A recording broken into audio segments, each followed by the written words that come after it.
কিছু বিষয় আপনাদেরকে জানিয়ে রাখা দরকার, যে বিষয়গুলো জানা থাকলে আপনাদের জন্য যে কোনো খারাপ পরিস্থিতি সামাল দেওয়ার জন্য সহজ হবে। গেল একটা বছর এই দেশটা টিকিয়ে রেখেছে মূলত সাধারণ মানুষ, যেটাকে ওরা মব নাম দিয়েছে। সেই মানুষগুলো যদি ঘরে ফিরে যায়, এটা ডিজিএফআই, প্রথম আলো, ডেইলি স্টার, কিছু সুশীল এবং গোয়েন্দা সংস্থা, এরা সবাই মিলে চাচ্ছে যে এরা যেন কোনোভাবেই মাঠে না থাকে। মাঠে থাকতে হবে। ইনকিলাব মঞ্চ, আপ বাংলাদেশ, জুলাই অ্যালায়েন্স সহ যারা যারা আছে সবাইকে মাঠে থাকতে হবে। আপনাদেরকে মাঠ থেকে সরাইতে পারলেই তাদের জন্য সুযোগ সুবিধা আসবে, তারা যা মনে চায় তাই করতে পারবে। গেল এক সপ্তাহে ওয়াকার তার কিছু কচুখ্যাতি বাহিনী আছে, সেই বাহিনী দিয়ে নানান ন্যারেটিভ তৈরি করার চেষ্টা করেছে। বাংলাদেশে নাকি ইউএস এর এমবেসি নাকি ইয়েরা নাকি উড়িয়ে দিবে, এই নিউজও করেছেন অনলাইন পোর্টালে। তো এই কাজগুলো তারা কেন করছে? আপনি দেখবেন গোলাম ময়লা রনি, আরেক ওদের ওই যে প্রতিবন্ধী এক ওদের সুশীল আছে, ডাক্তার জায়েদুর, আপনার রুমিন ফারহানা আপার, উনি নাকি আবার পার্ট টাইম স্বামী। মাঝখানে ওনার হাজব্যান্ড আমাদের এক সাংবাদিক ভাইরে, ওনার ওয়াইফ এক সাংবাদিক ভাইয়ের কাছে এসেছিল বিচার চাইতে, রুমিন ফারহানা তার সংসার ভেঙে দিচ্ছেন। এরপরে সেই সাংবাদিক আবার তার কাছে জবাব চেয়েছেন, কয়েকদিনের ভিতরে মিটমাট হয়ে গিয়েছে। আবার সেই মহিলা ফেসবুক প্রোফাইল চেঞ্জ করে এই জায়েদ সহ তার ফেসবুক পোস্ট করেছে। তো জায়েদ এই হচ্ছে ওই যে হাজি মকবুলের আপনার সব টাকা পয়সা, সব ওনার একটা ইউনিভার্সিটি আছে সেটাও সে এখন দেখভাল করছে, তার ব্যবসাপাতি সব জায়েদ দেখাশোনা করছে। আর ডিজিএফআই ভাতা তো তিনি পাচ্ছেনই। তারা বিশাল বড় বড় লেকচার দিয়ে তারপরে বুঝাইতে চাচ্ছেন এই দেশে সেনা শাসন দরকার, সেনা শাসন হইলেই তাদের জন্য ওয়াকার যেটা চেয়েছিল রিফাইন্ড আওয়ামী লীগের নামে শেখ হাসিনাকে আবার আনা যাবে, সেটা না পেয়ে তারপরে এসেছে হচ্ছে জাতীয় পার্টির উপরে। তো জাতীয় পার্টির এই আলোচনায় আসবো, তার আগে একটু বলে নিই যে গত 2 দিনে, এক সপ্তাহে 2বার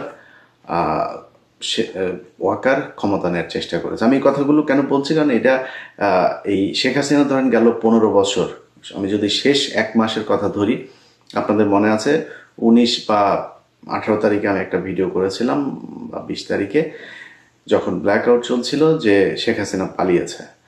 তো আমাদের কাছে যে তথ্য ছিল, আমি সেই তথ্যের বেসিসে তাকে বলেছি, তারা সেটার, আমাদের কাছে যে তথ্য আছে সেই তথ্য অনেক সময় যেটা বলা হয় সেটা পরিকল্পনায় পরিবর্তন হয়, আমাদেরকে যেটা জানানো হয় সেখানে অনেক সময় ভুল ভ্রান্তি থাকতে পারে। সো আমি আমার কাছে যা তথ্য ছিল সেটা জানিয়েছিলাম। শেখ হাসিনা 3 দিন পরে এসে তারপরে যখন সব ইন্টারনেট অন করে জাতির উদ্দেশ্যে ভাষণে আসলেন, তখন বললেন যে শেখের বেটি পালায় না, এই বক্তব্য দিয়ে তারপরে শুরু করলেন।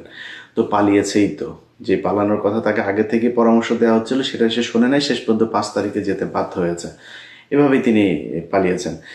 তো এইটা শেখ হাসিনা নানানভাবে বোঝানোর চেষ্টা করেছে, না আমরা পালাই না, কিছুই হয় নাই, সরকার খুব অবস্থানে, ব্যবসায়ীদেরকে ধরে এনে ঘাড়ে বন্দুক ঠেকায় বলানো হয়েছে যে আপনারা বলেন সারা জীবন আপনাদের সাথে থাকবো, যা লাগে সবাই থাকবো, হাসিনার সাথে আছি, এগুলো বলানো হয়েছে।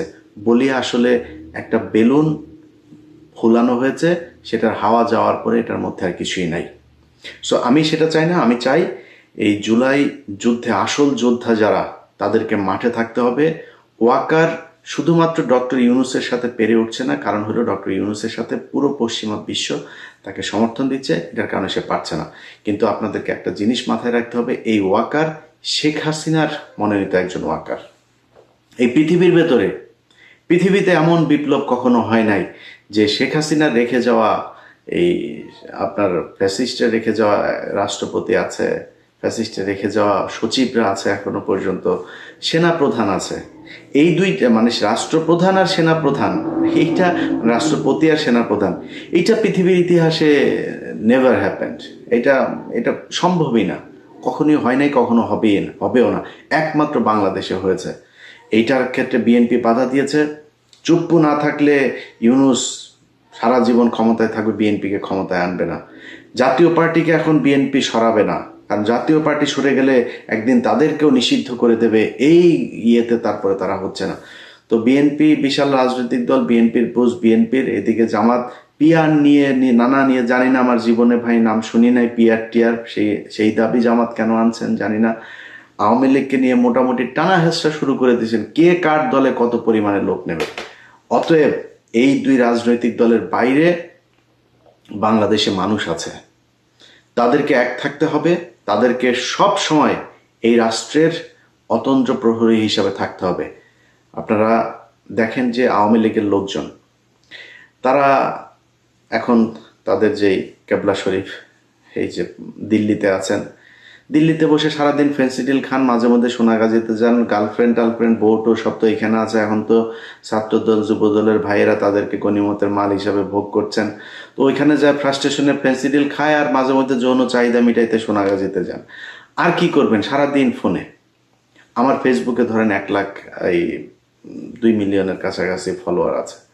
তো 2 মিলিয়ন একটা পেজের মধ্যে 1,000 থেকে 10,000 কমেন্ট হয়। অ্যাভারেজ ধরলে ধরেন 3-4 হাজার অ্যাভারেজ একটা কমেন্ট হয়। এটাই বিশাল। এখন একটা দল যাদের সবাই এখন আপনার রেমিটেন্স যোদ্ধা হিসেবে বেকার, আকামা শেষ ইন্ডিয়াতে, আকামার অভাবে কেউ কাজ করতে পারে, তো কাজ তো নাই ওই জায়গায়।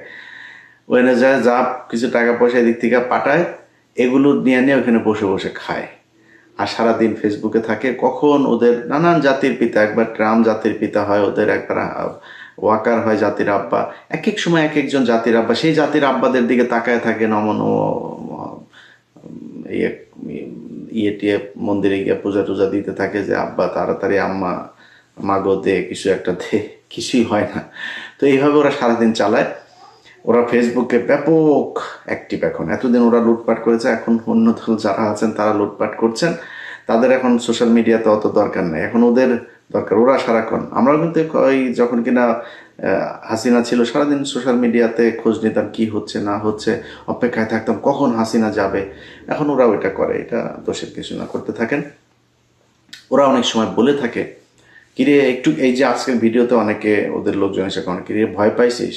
ভাই অবশ্যই ভয় পাই। এই দেশে একজন নারীকে রোজার ভাঙিয়ে তারপরে তাকে হত্যা করা হয়েছে। 6 মাসের শিশু, তার পরিবার সহ তাকে একটা ঘরের ভেতরে ঢুকিয়ে তারপরে তাকে পুরো পরিবারকে বোমা মেরে তারপরে জঙ্গি বলে তাদেরকে হত্যা করা হয়েছে। লগি বৈঠা দিয়ে তারপরে মানুষকে মারার পর তাদের লাশের উপরে নৃত্য করা হয়েছে। এটা সেই দেশ। 7 জন মানুষকে মেরে তারপরে হত্যা করে নদীর নিচে ঢুকিয়ে দেওয়া হয়েছে। অবশ্যই ভয় পাই। আজকে যে অবস্থা দেখছেন না, এরকম পরিস্থিতি যদি আওয়ামী লীগ কখনো টার্ন করে, আবার ফের কামব্যাক করে, দেখবেন ওরা বলতো না যে 10 লাখ মানুষ মারা যাবে, 5 লাখ মারা যাবে, এটা ওরা মিন করে, ওরা এটা করবে। অস্তিত্ব থাকবে না আপনাদের। অতএব আওয়ামী লীগকে অবশ্যই ভয় পায়, ভয় না পাওয়ার কিছু নাই। ওদের ব্যাপারে যে ব্যবস্থা নেওয়া দরকার সেই ব্যবস্থা নেওয়ার অভাব। এই কারণে বলছি যে আজকে যে সরকারটা আছে এই সরকারটাকে ফেলে দেওয়ার জন্য, নির্বাচন বানচালের জন্য ডাকসু নির্বাচন হবে, সেটাও তারা হতে দিতে চায় না। প্রথম আলো তাদের এখন আলাদাই যে বাম বাম এগুলি সবসময় বাম দিয়ে ভাই মানুষ উটকি পরিষ্কার করে। বামের জীবনে বাম কখনো মানুষ হইতে পারে না। বাম বাম এগুলি হাগুর মতো মনে করেন, ময়লায় ময়লা পাশে রাখতে হবে। এদের এখন উমামা হচ্ছে তাদের আরেক বেডি আবার সে তারে ধর্ষণ করেছে, শিবির তাকে ধর্ষণ করেছে, এইটা প্রমাণ করার জন্য ও না পারে পায়জামা খুলে তারপরে নিজেই ধর্ষিত হয়ে যায়। তো শিবির, আমি গত 2 দিন আগে পোস্ট করেছে, শিবিরের ভাইরা লজ্জাস্থান খুব হেফাজতে রাখতে হবে, কখন এসে চেন টেন খুইলা কি শুরু করে ঠিক নাই, মহিলা হইতে সাবধান।